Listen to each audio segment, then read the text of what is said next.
Hey basketball coaches and basketball players, and in this case possibly basketball parents. My name is Alan from Al's Basketball Training, and today I'm going to talk to you about different basketball drills that you can give 6-year-olds if you're stuck at home in your driveway, if you don't have a basketball court nearby. These are all drills that you can do, some of which will need a basketball net, so make sure if you have a basketball net to use it if you can. If you don't, that's fine. There's other drills in this video that will not be needing one of those. First off is just dribbling the ball. Every 6-year-old needs to learn how to dribble the ball. I don't care who you are. If you're a 6-year-old, you need to learn how to dribble a ball. And how we're going to do that is one of a few different ways. So for one, you can make it into a game. You can say, hey, I want to see how many times you can dribble in a minute. And you can have them dribble with their right hand and time them. How many dribbles can you do in a minute? And then if it says not level driveway, that's fine. They're learning. And then you have them switch over to their weak hand. You always want to start with their right hand because it's going to give them confidence. Next, you're going to go over with their weak hand and same thing. Try to keep their head up as much as you can, and then also counting how many times they dribble within a minute or 30 seconds or whatever it may be. And then go into crossovers. Teach them how to do a crossover. I know that there's many 6-year-olds who don't know how to do a crossover. And for the parents or coaches who don't know how to teach it, this is how I used to teach it when I used to teach really small kids. And that is, all you need to do is bounce that ball and catch it with the other hand. It's as simple as that. And then once they get a hang of that, they can start doing regular crossovers. Now this driveway again is not level, but at least they're going to be able to figure out and learn how to cross over the ball. And again, have them get low and do regular crossovers and count how many times they can do that crossover in a minute or within 30 seconds. And then try to have them beat that time every week, maybe every day, whatever it may be. But try to have them compete against themselves because that's just a lot more fun. Now, if you do have a lot of space, here we don't, but we can teach the players who are really young how they can dribble the ball while running by just having a long, wide open area where they can run while dribbling the ball. And you want to do this very simply by just having them understand that for every dribble, they need to dribble it again. They don't want to just chuck it down court or down the driveway and run after it. You want to have them dribble it every single time, and maybe have them walk it at first. Walking while dribbling at the age of 6 or just young in general, it might be very difficult, and they're just going to be walking down the driveway. And then have them speed up. So have them jog down the driveway, and then keep on adding in more speed. And what you want to really focus on is the ability for them to push the ball down court or down the driveway instead of dribbling with it beside their body. I know there's a lot of younger players who will run, but they're keeping the ball way behind them, and that doesn't work. What you have to do is teach them, hey, you need to push that ball ahead and catch up to it. Next, what you can do is you can stick out pylons in a zigzag formation, and all you're going to do is have them start on one pylon and say every time you go towards your left side, you're dribbling with your left hand. Every time you're dribbling towards your right side, you're dribbling with your right hand. And what you can have them do at the start is just literally go around that pylon and learning how to cross over that ball while moving. And then you can get them to learn, hey, stop in front of that pylon, cross, stop, cross. And then you can keep on building on this drill. Eventually, maybe if they're just at the point of learning how to do that crossover, maybe in 6 months from now, you can teach them how to go through their legs and cross. Now you may think, oh, that's going to be really difficult. 6-year-old kids can't do that. I'm going to teach you right now how you can actually teach a 6-year-old how to dribble the ball through their legs. Have one foot in front of the other. Now, this does get funny once in a while depending on the player, but if you can teach them to dribble the ball literally between their feet, they should be able to catch it on this side and not have it bounce back up to you know where. So have them bounce it between their feet and catch it on the other side. Now what you're probably going to see at first is have them bounce the ball, they're going to drop it, they're going to try and recover to it. That's okay. What you want to try and teach them how to do now is once they've got to the point of getting it to the other side, have them cross over and then have them start dribbling on that side and stand up. It's okay for them to look at it at the age of 6, but again, we're going to get into drills where they're not going to be looking at the ball. Now, a behind the back crossover, that usually doesn't happen until the age of 7 or 8 unless it's just a very advanced 6-year-old. But going from there to dribble with their head up, what you want to do is stand in front of them, maybe 5, 10, 15 feet in front of them, and say, hey, you're going to be dribbling with your right hand. I'm going to be holding up a number with your hand, and I want you to call out that number. Now, that's not just giving them the ability to learn how to dribble with their head up. It's also helping them learn their numbers. You can do it with words. If you have like those word books, you can say, hey, what's this word? And they'll say, that's Alan. That's Alan. That's that. That word is, or whatever it may be. But I hope that you're getting the point. But these are all very simple dribbling drills that you can run with 6-year-olds. Now, you can run another drill where if you have the room and they've learned to the point where they can run with the ball, now we need to teach them how to stop while dribbling the ball. So what I want to teach them now is at the beginning points, we can say red light, green light. And you can be on the end of the driveway, and what you would say is green light, they'd go sprint down, and when you say red light, they come to the stop. Now, what you're probably going to come up with is kids stopping like that. That's okay. That's what we want to see at first. But later on, what we want to teach them is to do the jump stop, where they're landing on both feet. That way, later on when they get older, they'll learn that a jump stop is going to allow them to use either foot as their pivot foot.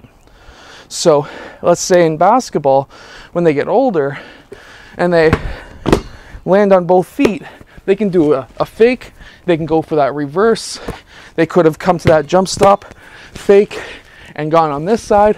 It basically opens them up to being able to use either foot as their first or second step.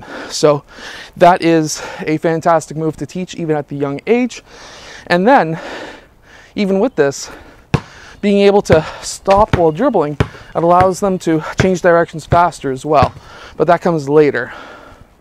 Now, coming over to shooting. Shooting is very important in basketball. Pretty much every coach at the professional level is saying 85 to 95% of your practices should be shooting. I agree, but at the younger age, I think we should focus a little bit more on dribbling, because when it comes down to dribbling, this is something that shorter players, younger players can really master quite well. But when it comes to shooting a basketball, if they're shooting on a 10-foot net that we have today in my driveway, they're not going to be probably able at first to shoot up towards that rim. They might only get that high. And if they do, don't be afraid of lowering that rim at first. But our whole end goal is to get it up to 10 feet. So I always like to have players who are 6 years old shoot as high as they can, but with the net as low as you can, with them exerting all their pressure. So what we really want to see happen is, okay, let's say this is 8 feet high. They can shoot and they get that ball in from here. Maybe 5 feet out, they can just barely get that ball in. And then from 10 feet out, they're really struggling and they can hit rim, but they just can't get it in. Then what we really want is that height. So from 10 feet out, roughly, just with about 5 feet in from the free throw line. So basically 1, 2, 3, 4, 5. From here to the rim, that's where we want them struggling from. And then once they get it pretty consistently, or at least making it in from 10 feet out, then what we want them to do is to what we would do, or what I would do, is to raise that net a foot, and then at a foot higher, they should be just barely at 10 feet, barely able to get that ball in. And then we can keep on building out farther. We can also keep on building up higher.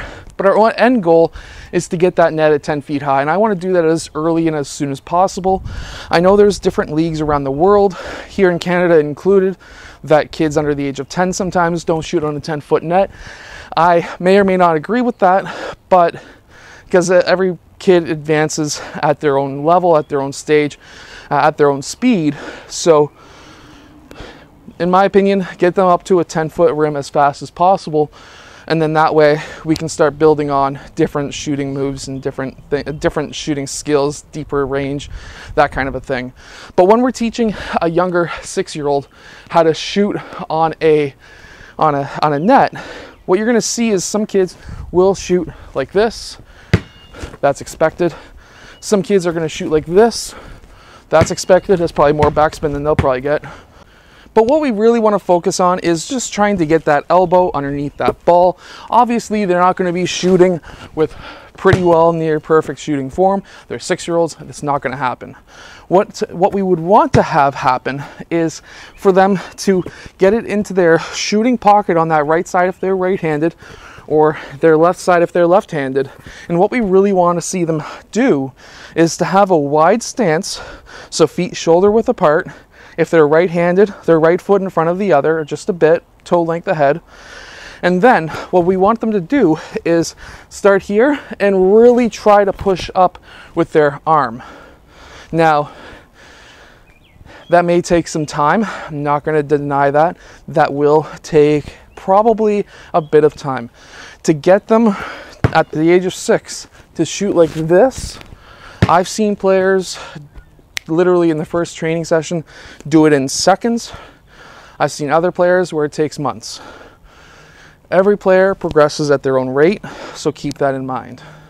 Again, our end goal is for them at the age of 6 to try and push from down there, because at that point it makes it really easy when they get strong enough, at least from close up, when they get strong enough, they'll be able to go and bring it up to here and up. Now, I just missed. That's fantastic. But moving from here and up is a lot easier than having a kid shoot with 2 hands like this and trying our hardest to switch from this to this, because that's really hard. But it's very easy to train a kid from here to 1, 2, up. So keep that in mind. We have a huge airplane going over. Now, if you want to teach that shooting motion and you don't have a net, that's totally okay. What you can do is, if you're a parent or a coach from a distance, what you can do is just have them maybe 15 feet away, 20 feet away. And what you can do is just say, hey, pass me the ball, but pass me the ball with that shooting form coming from that waist, because that waist is going to give them that power. And have them make sure to jump when they're shooting. From that waist at the age of 6, it's going to give them the power, and it's really easy again to teach them to go from that to 1, 2, up. Now, as far as drills go, when it comes to the net, if you have a net, what you want to do is have them right in front and see how many swishes they can get. A swish is when you hit no rim, no backboard, it goes straight in. And let's say you want to go for about a minute. See and count how many they can make as a swish in a minute. And then you can move them over towards this side, and again, going for swishes. And then, at that point, you can teach them about the backboard. The backboard is extremely important. And why we want to learn the backboard is that top corner of the square. You want to try and have them hit that top corner. So by hitting that top corner, you're going to get a perfect shot. We're not going to get into, at the age of 6, the different areas of the backboard to hit for different things, different strategies, that kind of thing. But essentially, you just want to teach them how to shoot, hit that square, play little self-competitive games. If you have a team, maybe do a team game where you've got enough coaches or parents around and say, count how many shots they're making and see which kid makes the most in 60 seconds, whatever it may be. And then you can get into fun games, 3-on-3 type games, and then teach them, if you're allowed to teach them a screen in your league, teach them a screen. We've got another aircraft going over. That's like 3 aircraft that have gone over my house in the past like 16 minutes. It's crazy. But anyways, self-competitive games, those games are great. If you can teach them how to run a screen is just very simple. You go up towards your teammate's defender. You basically stand right next to them and wait for your teammate to dribble past you. You can do simple 2-on-2 strategy games like that, where you can just go simple screen, he goes in for a layup, I go in the back of his line, things like that. Very simple drills like that if you have a team, but these are mostly oriented for your house. And if you're at your house, you probably have only 1 or 2 kids with you. Anyways, I hope that these drills, I hope that these strategies, and I hope that these skills help you teach your 6-year-old or 7-year-old how to play basketball. If it has, hit that like button and subscribe, and I'll see you guys again next time.